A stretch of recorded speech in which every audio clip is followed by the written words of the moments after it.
In this video, we're going to look at the LFO section. Now, I've got this synth sound loaded in, and LFOs are repeating cyclical waveforms at a very slow and low rate. They're called low-frequency oscillators. And what it does is it creates a repeating pattern that we can use as a source to modulate some of these synth and oscillator-based parameters. Now, we have 6 altogether. There's 2 that are on the element level and 4 that are available at the zone level. Let's look at the element level for now, since that's what we've been working with. We can choose which LFO we want to work with here, and I'm going to go to LFO2, and we're going to use this to modulate a parameter, and we can set this in one of 2 places. We have a modulation matrix quick view over here where we can choose the important parameters for each modulation routing, or we can dig in depth in the modulation matrix with this button over here. And I'm going to click it again to close it for the moment. So here, for the source, I'm going to choose this second element-based LFO.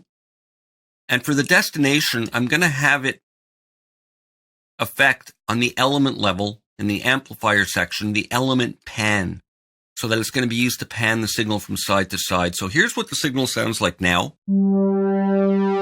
It's straight up the middle. And we can choose the shape that we want the waveform to take, this cyclical repeating waveform, sine wave, triangle wave, square waves, and even a random wave. And we can set the rate, meaning how fast we want it to go through this cycle before it repeats, and the depth, how deeply we want it to modulate this destination parameter, in this case, the panning. We can press this BPM button to have it sync. So in this case, I can sync it, for example, to 8th notes, 16th notes, etc. I'll leave it at 8th notes for the moment.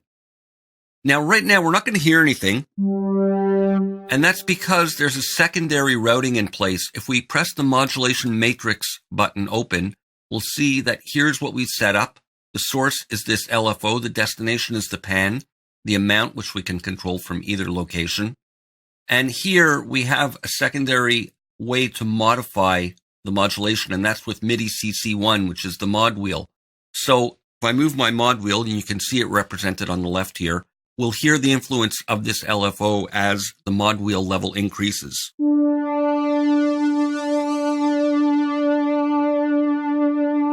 So I'll leave it all the way up just to demonstrate the parameters.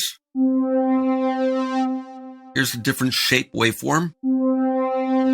I'll slow it down so we can hear it a bit more accurately. Here it'll ramp up and then abruptly switch to the next stage.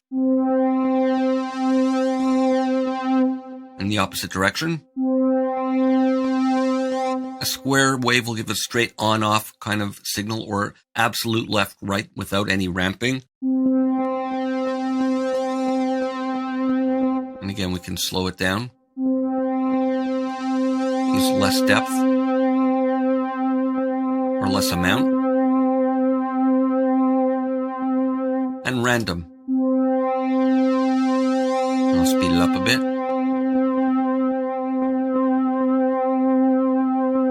And the sine wave is the smoothest.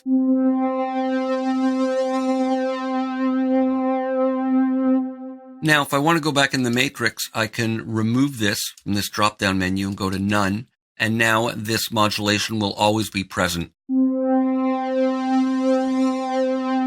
But with the secondary modulation that we have here, we can then get a kind of performance control where I can control the amount that I want with the mod wheel.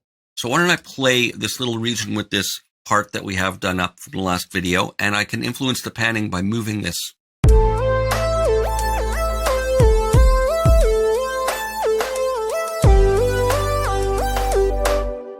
So that's one way of using the LFOs. Now, when we choose one of the zone-based LFOs, we get an increased set of controls. In addition to rate and depth, we can control the phase of it, meaning where in this cycle we want it to start from. And then we can fade it up as well and also delay the onset, so a lot more control. And we can set the basic routing from here, but the matrix, the full matrix, gives us a bit more control, so I can select this zone-based LFO and then have it adjust or select what I want it to control. And there's a lot more options here when we're talking about the zone-based parameters. versus the element-based parameters. So that's a little intro to working with LFOs as a modulation source, and we'll continue with more in the next video.